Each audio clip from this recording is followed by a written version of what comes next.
Hello, everybody, and welcome back to the second shelf and to another Friday Reads on this bit coolish 20th of August in Germany, but we are supposed to get some summer weather the weekend. So, yeah.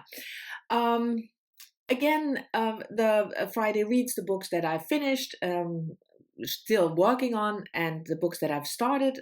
You all know how the Friday Reads works, but for those of you who might not have watched previous Friday Reads, I will not talk about the translated works that I read because I will wrap them up in a separate video, probably next Friday.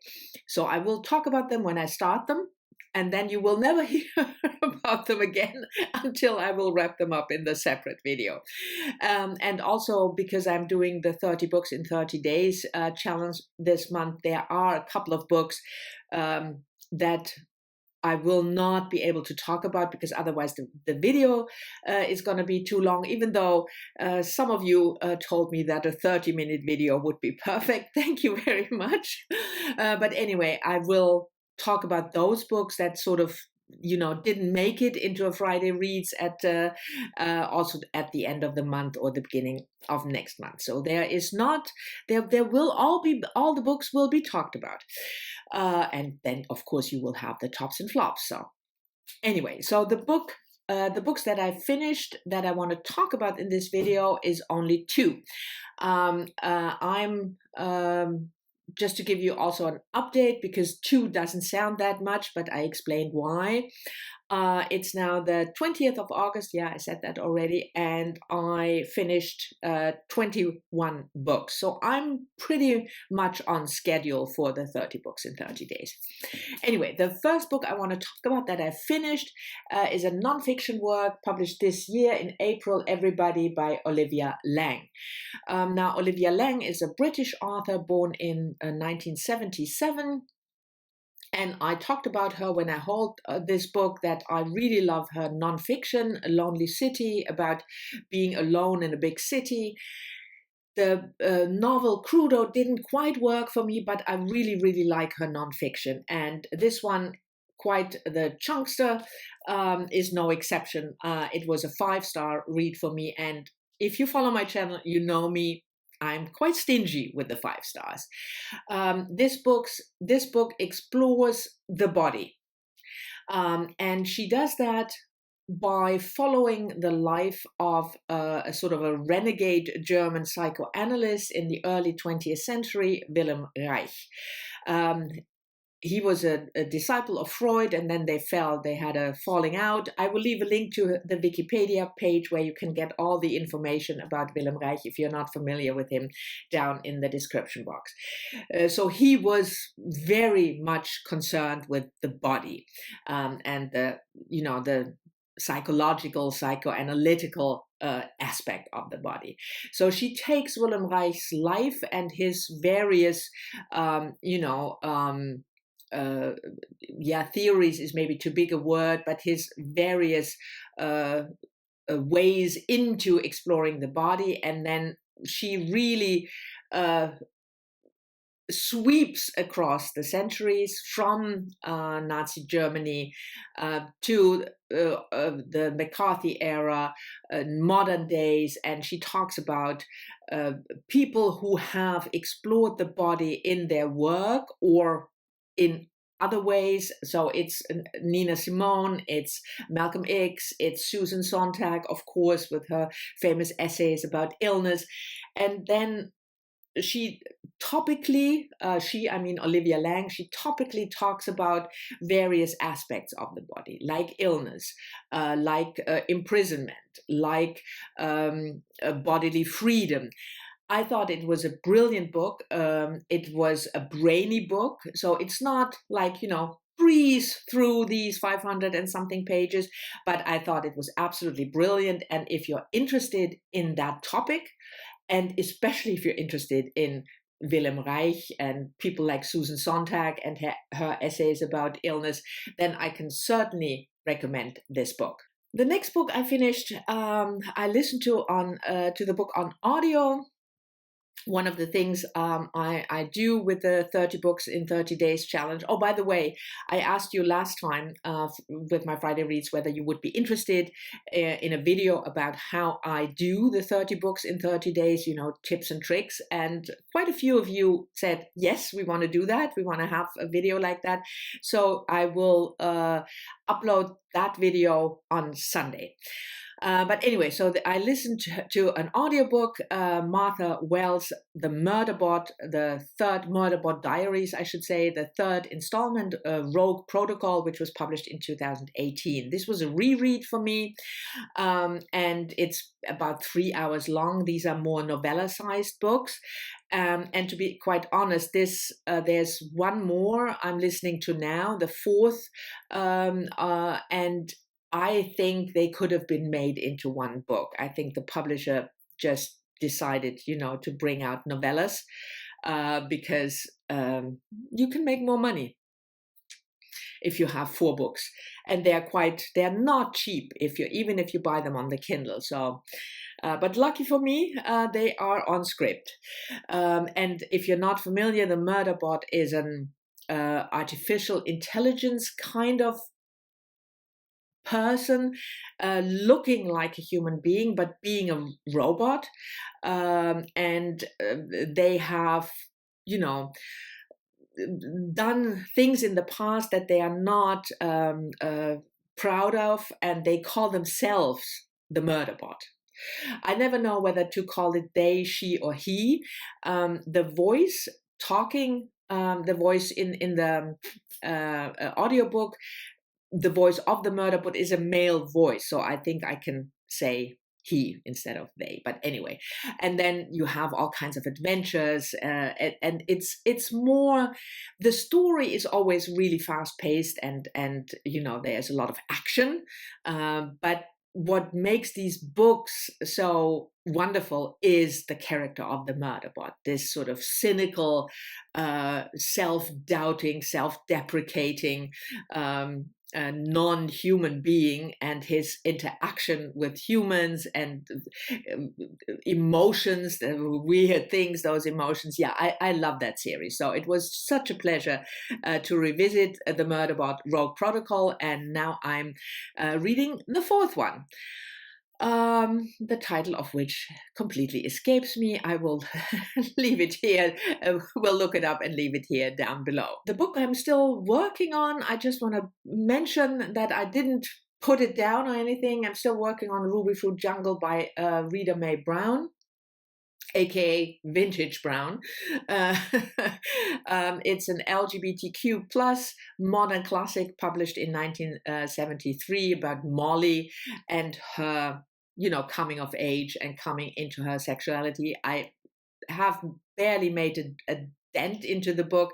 I think I read 20 pages or something, 2 chapters. The chapters are fairly short, but I hope to pick this up over the weekend.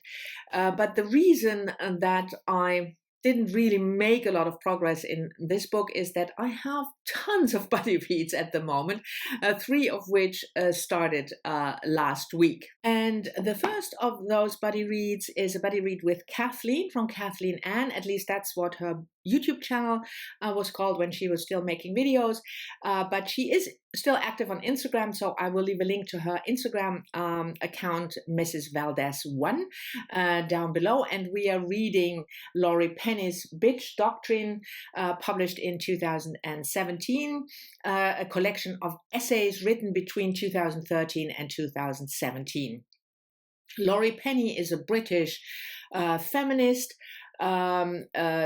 non-binary, but she accepts the pronouns she and they, so I will say she. So Laurie Penny is very active on social media. She was born in the mid-1980s, so she's now approaching 40. Is that right? 15? Yeah, the second half of her mid-30s, as a feminist. So most of her work is about feminism, and those essays in this collection are all about feminism, grouped according to topics. So about gender, about agency, and they are, like I said, ranging from 2013 to 2017 when the book was published. We have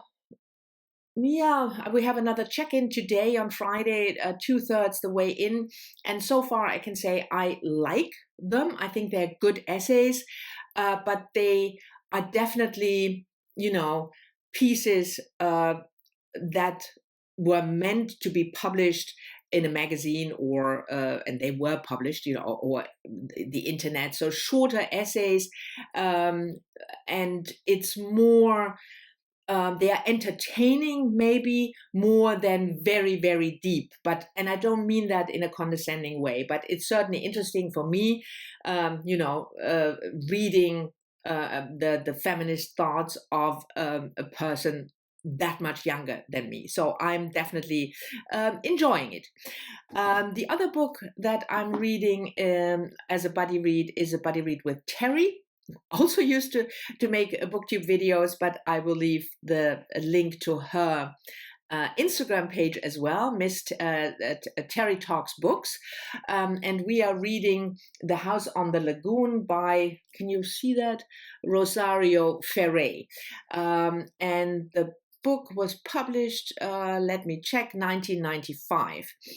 And I came across this book through Karen from FridayReads, who this year does a read-along of Caribbean literature. And each month she picks a country or an island and reads 2 books. And this one, I think it was February, because Rosario Ferré is a Puerto Rican author. And I thought, oh, that's interesting. I don't think I've ever read anything Puerto Rican. And then I just didn't manage to read it. So now I'm reading it as a buddy read with Terry, which is even better.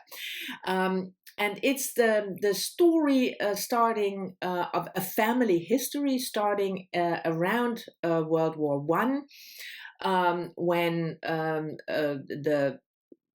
one of the main characters of this family story comes from Spain to Puerto Rico. Buenaventura is his name, and he marries Rebecca, and they have a child, Quentin. Quentin marries Isabella. You still following me? And then Isabella writes down the family history, but in a sort of fictionalized way. And when Quentin finds this manuscript that is ongoing, the gist of the book is what is the true quote-unquote family history. We are about a third in, maybe a quarter, and so far it's a really pleasant, fast read, and I'm definitely enjoying it. And the last buddy read, or the last book that I started last week as a buddy read, is a buddy read with Heidi from My Reading Life. And we decided to read another book for Women in Translation Month, a collection of short stories translated from the Yiddish. I don't think I've ever read a book translated from the Yiddish.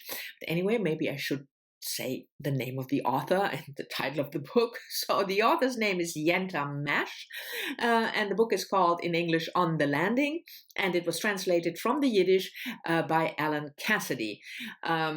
And published in the English translation, I think 2 years ago or something. 1 year ago, 2019. Is that correct? Let me check that. 2019.